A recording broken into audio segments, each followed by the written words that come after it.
Olá, pessoal! Espero que estejam todos bem, todos em casa, e vamos estudar um pouco sobre genética, corrigindo aquele TD que foi passado para vocês, falando da primeira lei de Mendel. O primeiro exercício fala sobre a presença ou ausência de covinha no queixo e trata aí o seguinte: covinha no queixo é uma característica determinada por um gene dominante. Se o gene é dominante, eu vou fazer a representação com as letras maiúsculas, pelo menos uma letra maiúscula. Então, o indivíduo que possui covinha no queixo, ele ou terá o genótipo Czão-Czão, se for homozigoto, dominante, ou Czão-Czinho, se ele for heterozigoto. Como eu descubro o genótipo nessa situação? Vamos lá verificar como é essa solicitação. A probabilidade de um casal que possui covinha no queixo, que já tem um filho sem covinha, vir a ter uma menina com covinha no queixo. Então, se eu estou afirmando que o casal possui covinha no queixo, eu sei que esse casal é dominante. Mas homozigoto ou heterozigoto? Quem me ajuda a descobrir isso é esse filho. Se o filho não tem covinha no queixo, esse filho é recessivo. Para esse filho ser recessivo, significa que os pais são heterozigotos. Por quê?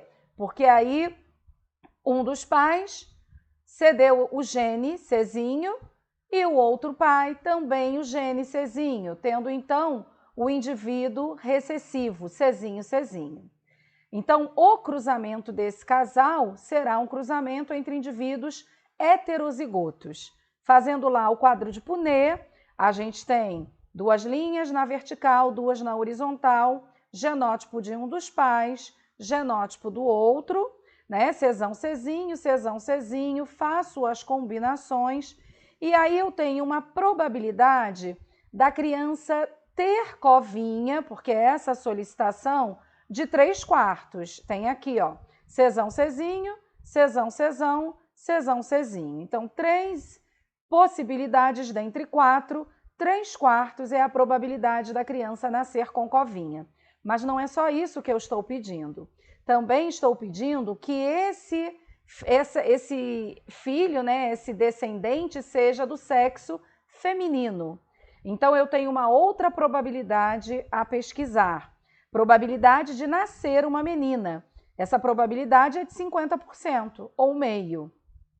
Como eu preciso que as duas informações aconteçam ao mesmo tempo, uma menina e com covinha no queixo, eu vou multiplicar essas possibilidades. Então, eu fico com 3/4, probabilidade da criança ter covinha e multiplico, probabilidade de nascer uma menina, meio.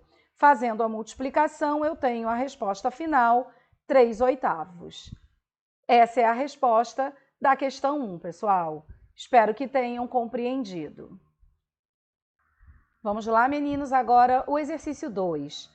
Considere que o caráter analisado, que é a cor da pelagem em coelhos, obedece ao proposto pela primeira lei de Mendel. Então, aí está mostrando 3 informações. Geração parental, onde foi cruzado um coelho preto com um coelho branco, e na primeira geração filial, 100% dos coelhos eram pretos. Isso nos permite identificar o quê? Que se 100% dos descendentes nasceram pretos, a característica preta é dominante. E esse primeiro cruzamento foi realizado entre indivíduos puros. Vou utilizar, então, como letra a primeira da característica recessiva, que é a cor branca. Então, o indivíduo que é da cor preta, eu vou representar por Bzão, Bzão, e o indivíduo da cor branca por Bzinho, Bzinho. Na primeira geração filial, então, com esse cruzamento, eu terei os indivíduos 100% pretos, ou seja, eles serão todos Bzão, Bzinho, porque um gene veio de um dos pais e o outro gene do outro. E aí está informando o seguinte: todos os descendentes brancos de F2 foram cruzados com os indivíduos de F1. Então, o que aconteceu?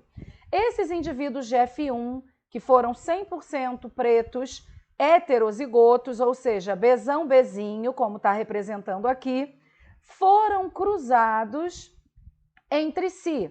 E aí, quando eles foram cruzados entre si, 75% nasceu preto e 25% branco, ou seja, eu tive os genótipos Bzão, Bzão, Bzão, Bzinho e Bzinho, Bzinho, como a gente viu na informação do exercício anterior, onde nós fizemos o cruzamento entre heterozigotos.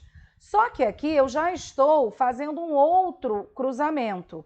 Todos esses descendentes brancos, ou seja, esse 25%, ou seja, os homozigotos recessivos de F2, foram cruzados com os indivíduos da geração F1. Ou seja, Bzinho, Bzinho da F2 foi cruzado com os pretos heterozigotos da F1, resultando em 192 descendentes. E aí eu preciso saber o número esperado de descendentes com pelagem branca, obtidos a partir desse cruzamento. Quando a gente faz aqui o cruzamento, brancos da F2 com pretos da F1, nós temos meio de probabilidade de indivíduo de cor preta, meio de probabilidade de indivíduo de cor branca. Então, a probabilidade de pelagem branca é meio. Só que eu pedi o número esperado. Então, o que eu vou fazer? Se o total nesse cruzamento foi de 192 descendentes, o número esperado de cor branca, que é meio, eu vou pegar 192, multiplicar por meio, e aí eu tenho 96 coelhos. Ok, pessoal? Vamos para o próximo exercício. Vamos lá, pessoal. Último exercício. Aqui tem uma árvore genealógica e está sendo informado que nessa árvore genealógica, a característica estudada ela é recessiva. Se a característica estudada é recessiva, para responder o item A, eu já posso começar registrando que os indivíduos 1, 4 e 7 são recessivos, porque se eles estão pintados, eles estão representando a característica estudada. Então, eles são azinho, azinho, tem o genótipo azinho, azinho. O indivíduo 2, eu sei que ele é azão, azinho, ou seja, ele é heterozigoto. Todos os que não estão pintados são dominantes, mas eu preciso descobrir quais são homozigotos e quais são heterozigotos. O indivíduo 2, eu sei que ele é heterozigoto, por quê? Porque ele tem uma filha que é azinho, azinho, ou seja, uma filha recessiva. Então, para essa filha ser recessiva, significa que um azinho veio dessa mãe e um azinho veio do pai. Então, esse pai, ele é azão, azinho. A mesma coisa vai acontecer aqui, ó. Indivíduos 6 e 8, eles também serão heterozigotos. Por quê?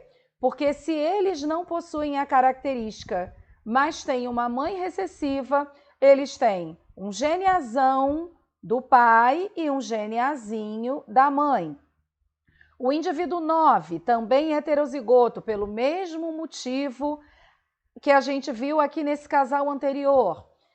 Possui um pai que é recessivo, então um azão veio da mãe, um azinho veio do pai. E os indivíduos 3, 5, 10 e 11, esses eu não consigo descobrir, porque eu não tenho informações necessárias. Então, eu vou representar dessa forma aqui, azão tracinho, para justificar que eles podem ser homozigotos ou heterozigotos.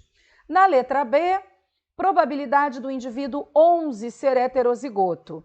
Qual vai ser essa probabilidade?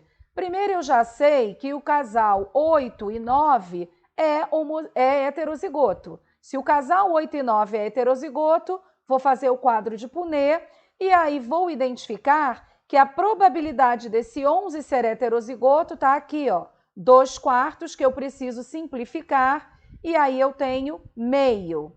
Letra C, a probabilidade desse filho ser homozigoto. Aí eu já tenho como homozigoto essa probabilidade aqui, 1/4. Por que 1/4? Se aqui também é homozigoto, porque aqui não é dominante, é recessivo. E eu vejo aqui que este menino ele é dominante. Então, a probabilidade é 1/4. No item D, é muito parecido com as letras B e C. Probabilidade do indivíduo 6 ser heterozigoto. Eu sei que ele tem uma mãe, azinho, azinho, e um pai, azão, azinho. Vou fazer o cruzamento. A probabilidade dele ser heterozigoto, 2/4 ou meio. E na letra E, a probabilidade desse mesmo indivíduo 6 ser homozigoto, meio também. 2/4, eu preciso simplificar e vai dar meio. Gente, espero que vocês tenham entendido. Por hoje é só e vamos cumprir o que há de mais importante hoje. Fique em casa e não deixe de estudar. Abraços!